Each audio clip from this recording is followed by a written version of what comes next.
Vanessa Mercer had closed 7-figure deals in Tokyo, survived hostile boardrooms in Manhattan, and once negotiated a merger while running a fever of 103 degrees. If you believe in kindness, second chances, and the power of small moments to change lives, please like, comment, share, and subscribe to Kindness True Stories. Also, tell us in the comments where in the world are you watching from. But sitting at Gate 23 of Denver International Airport, watching her 6-year-old daughter stare silently out at the tarmac, she felt completely, utterly helpless. Ruby sat with her small hands folded in her lap, her dark eyes tracking the planes beyond the glass with an expression Vanessa could not read. That was the cruelest part, not the silence itself, but not knowing what lived inside it. Vanessa knew a handful of signs: hungry, tired, okay, water, bathroom, the basics of survival, not the vocabulary of a mother who truly knew her child. She reached over and touched Ruby's shoulder gently. Ruby turned, looked at her, and gave a polite little smile, the kind children give strangers on buses, and turned back to the window. That small, courteous smile broke something in Vanessa's chest that no boardroom loss ever had.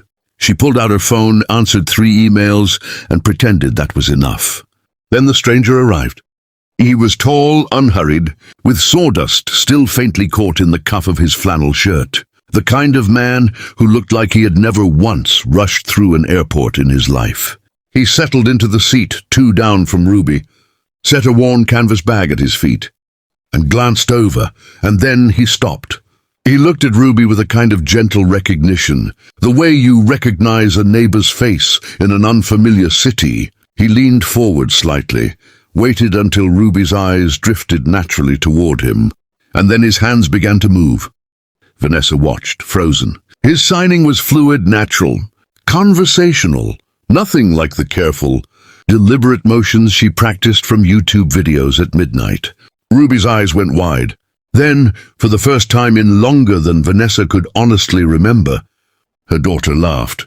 Not the polite, performed laugh she sometimes offered at family dinners. A real laugh, surprised and delighted and completely free. Ruby's hands flew up and she signed back fast and eager, and the two of them were suddenly in a world that Vanessa could see but not enter, like watching a garden through a locked gate.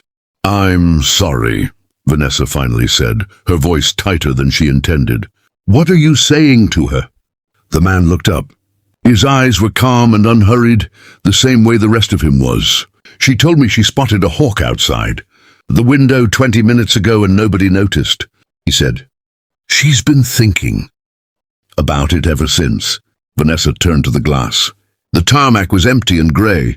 She thought of her daughter sitting there for 20 minutes, holding a whole beautiful secret that she had no way to share. "I'm Cal," he said simply. "Cal Brennan. My daughter Lily is deaf.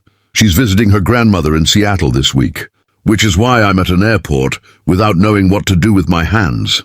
He said it lightly, but Vanessa understood what he meant immediately, the particular loneliness of being the hearing parent in a deaf child's world.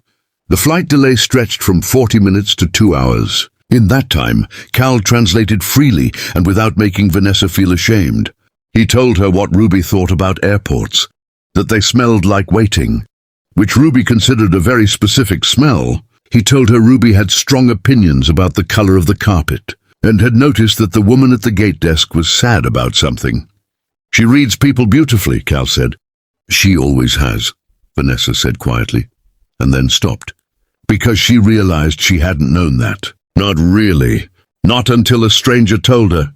When Vanessa's phone buzzed with a message from her ex-husband's lawyer, a new filing, a custody hearing, words like communication barriers, and primary caregiver, and her hands went cold. Daniel had always used Ruby's deafness as a weapon, suggesting that Vanessa's demanding career and limited signing made her the lesser parent. Reading those words at Gate 23, she felt the familiar urge to call her own lawyer, to strategize, to fight on paper the way she knew how. Instead, she put the phone face down, looked at her daughter, and did something she had never done before. She asked Cal to teach her. Right there in those plastic airport chairs, with Ruby watching with wide and luminous eyes. Vanessa learned to sign Hawk. She learned water and window and beautiful, and I noticed. She learned I love you, not for the first time, but properly this time.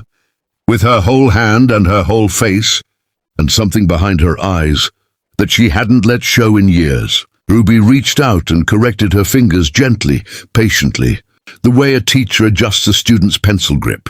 And Vanessa, who had never once cried in a business meeting, felt tears slide down her face without bothering to stop them. On the flight to Montana, Vanessa did not open her laptop.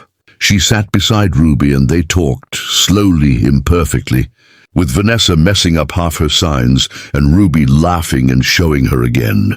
They talked about the Hawk. They talked about what clouds looked like from above. They talked about small things that turned out to be enormous.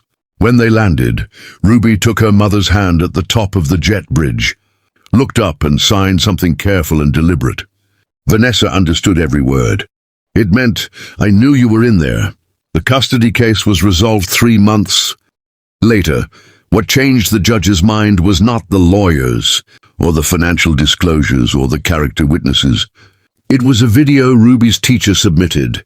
17 seconds of a mother and daughter signing to each other at a kitchen table, laughing, unhurried, completely fluent in each other. Vanessa never forgot the man at Gate 23, who knelt down and spoke her daughter's language. She sent him a card at Christmas.